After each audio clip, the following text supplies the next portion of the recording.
രണ്ടാഴ്ചയിൽ 2 തവണ നിങ്ങൾ ഉപയോഗിച്ചാൽ എത്ര വലിയ കരിവാളിപ്പും കരിമങ്ങലവും നിങ്ങൾക്ക് തുടച്ചു മാറ്റാൻ സഹായിക്കുന്നതാണ്. അതിനുവേണ്ടി ഈ പാക്ക് ഒന്ന് ഉണ്ടാക്കണേ. നമുക്ക് പാക്ക് തയ്യാറാക്കാൻ നമുക്ക് വേണ്ടത് 1 ടേബിൾ സ്പൂൺ റൈസ് പൗഡർ വേണം. ഇവിടെ ഞാൻ എടുത്തിരിക്കുന്ന റൈസ് പൗഡർ എന്ന് പറയുന്നത് പുട്ടിനെടുക്കുന്നതല്ല, നമ്മുടെ പത്തിരിക്ക് എടുക്കുന്ന റൈസ് പൗഡറാണ് വേണ്ടത്. റൈസ് പൗഡർ നമ്മുടെ സ്കിന്നിൻ്റെ ഡെഡ് സ്കിൻ ഇല്ലാതാക്കാനും സ്കിന്നിനകത്തുണ്ടാകുന്ന കരിവാളിപ്പും കരിമങ്ങലവും തുടച്ചു മാറ്റാൻ സഹായിക്കുന്നതാണ്. അതിനുശേഷം അതിലേക്ക് നമ്മൾ അടുത്തതായിട്ട് ചേർത്തത് കടലമാവിൻ്റെ പൊടിയാണ് ചേർത്തത്. കടലമാവിൻ്റെ പൊടി നമുക്ക് വേണ്ടത് 1 ടേബിൾ സ്പൂൺ ആണ്. കടലമാവിൻ്റെ പൊടി എന്ന് പറയുന്നത് നമ്മുടെ സ്കിന്നിന് നല്ല രീതിയിൽ തിളക്കം നൽകാൻ സഹായിക്കുന്നതാണ്.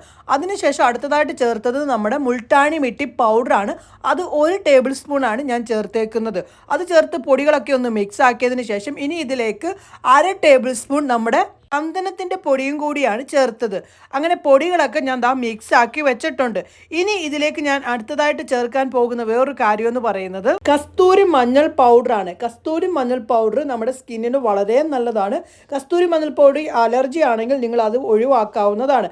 അങ്ങനെ കസ്തൂരി മഞ്ഞൾപ്പൊടി ചേർത്ത് ഇനി ഇത് മിക്സ് ആക്കാനായിട്ട് ഞാനിവിടെ യൂസ് ചെയ്യുന്നത് എന്താണെന്ന് വെച്ചാൽ തൈരാണ്. പുളിയില്ലാത്ത തൈര് ചേർത്ത് നല്ല പോലെ അങ്ങോട്ടങ്ങ് മിക്സ് ആക്കേണ്ടതാണ്.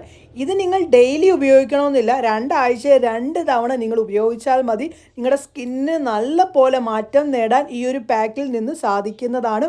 ഒരു പ്രാവശ്യം ഉപയോഗിച്ച് നോക്കുമ്പോൾ തന്നെ സ്കിന്നിൻ്റെ ചേഞ്ചസ് കണ്ട് നിങ്ങൾ ഞെട്ടുന്നതാണ്. ഈ ഒരു പരുവത്തിലായിട്ടാണ് നമ്മുടെ പാക്ക് വേണ്ടത്.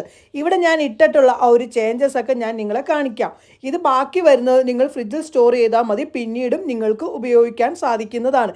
ഞാനിവിടെ എൻ്റെ ഫേസിലേക്ക് ഇട്ട് കൊടുക്കാൻ വേണ്ടി പോവുകയാണ്. കണ്ടല്ലോ നമ്മുടെ പാക്ക്. ഞാൻ കുറച്ച് എടുത്തിട്ട് ഫേസിലേക്ക് തേച്ച് പിടിപ്പിക്കുകയാണ്.